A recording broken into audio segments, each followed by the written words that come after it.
Christ Triumphant, a devotional of Ellen G. White, November 11. They also will persecute you. 2 Timothy 3 verse 12. Yea, and all that will live godly in Jesus Christ shall suffer persecution. Herod and the wicked authorities killed the just one, but Christ never killed anyone, and we may attribute the spirit of persecution, because people want liberty of conscience, to its origin, Satan. He is a deceiver, a liar, a murderer, and accuser of the brethren and sisters. He loves to see human misery. He exults in distress, and as we view the cruel persecutions of those who would obey God according to the dictates of their own consciences, we may know that this is the mystery of iniquity.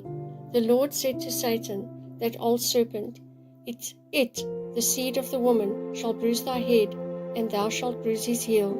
Genesis 3 verse 15. Christ in a special manner bruised the head of the serpent, but the prophecy is far-reaching. It is a declaration of an unwearied conflict between Christ and his followers, and Satan and his angels and human agencies on this earth to the close of time.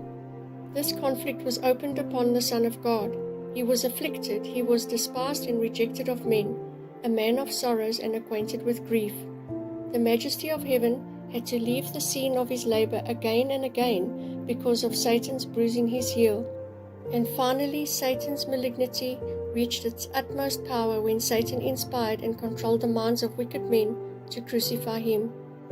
He has followed the children of God, causing them disaster and death.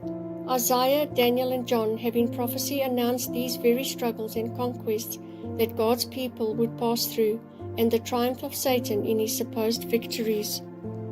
The enmity of Satan will continue fierce and determined against the followers of Jesus.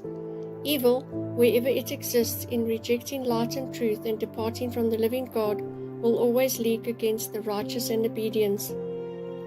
Fallen angels and fallen human beings join in a desperate companionship.